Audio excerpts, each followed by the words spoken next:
I was a steel worker for 30 years. When I first started working, I looked around, we had 5,500 employees. It was like a city inside of a city. Steel would always be needed in the United States, so it sounded like a guaranteed job. We were much more than just co-workers. We became very good friends. We made parts for automotives, we made parts for nuclear plants, we made jail bars. We had a reputation for quality products. It was something that was American made, and we weren't rich, but I was able to put my daughter through college. Having a good paying job that you can support and raise a family on is hugely important. That stopped with the sale of the plant to Bain Capital. Bain Capital was the majority owner.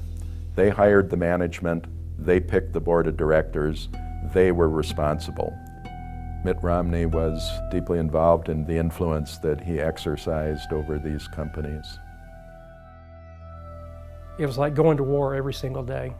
They were starting to try to figure out ways to eliminate jobs, and so everyone had to pick up the slack. We started having quality issues at that plant. They weren't concerned about your health. It was like working in the sweatshops of the 30s. Private equity is not per se bad, but what Bain Capital did was not capitalism, it was bad management. The decision makers were governed by a different set of rules than the rest of us play by. Bain Capital was sucking money out of the company like there was no tomorrow. The business model of loading a company up with debt in order to extract immediate profits for yourself out of it and then ensuring the failure of the company later on seemed like exactly the wrong thing that we needed in America today.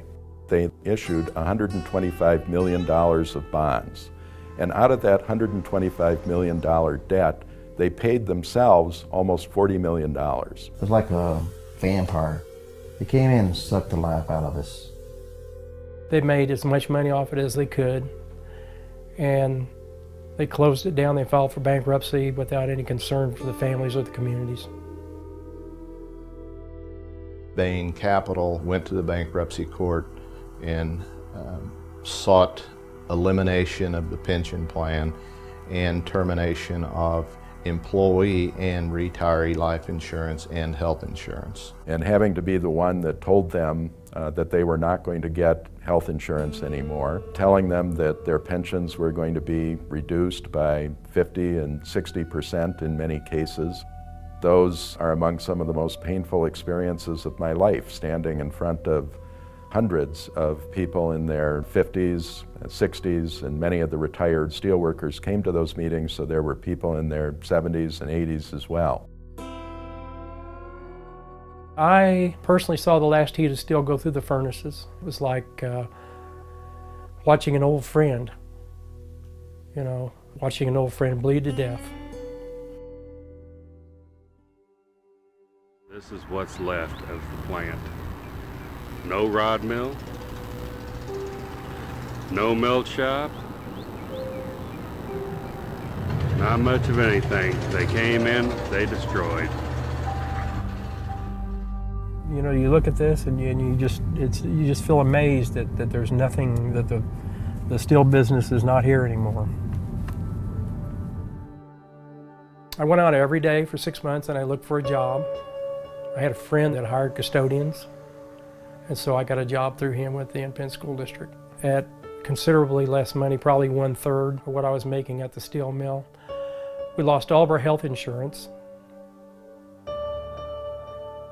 I was devastated. When you take away all the good paying jobs such as we had here at GST Steel in Kansas City, the middle class is going to become extinct. It makes me angry. Those guys were all rich. They all have more money than they'll ever spend. They have more money than their families will ever spend. Yet they didn't have the money to take care of the very people that made the money for them. Bain Capital walked away with a lot of money that they made off of this plant because they took all of the money. We view Mitt Romney as a job destroyer. To get up on national TV and brag about making jobs when he has destroyed thousands of people's careers, lifetimes, just destroying people.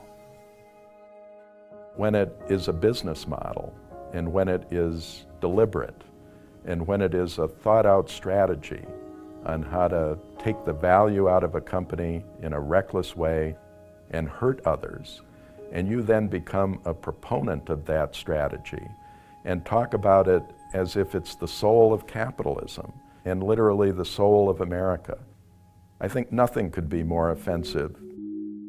He's running for president, and if he's going to run the country the way he ran our business, I wouldn't want him there, because he would be so out of touch with the average person in this country. You know, I mean, how could you care? How could you care for the average working person if you feel that way?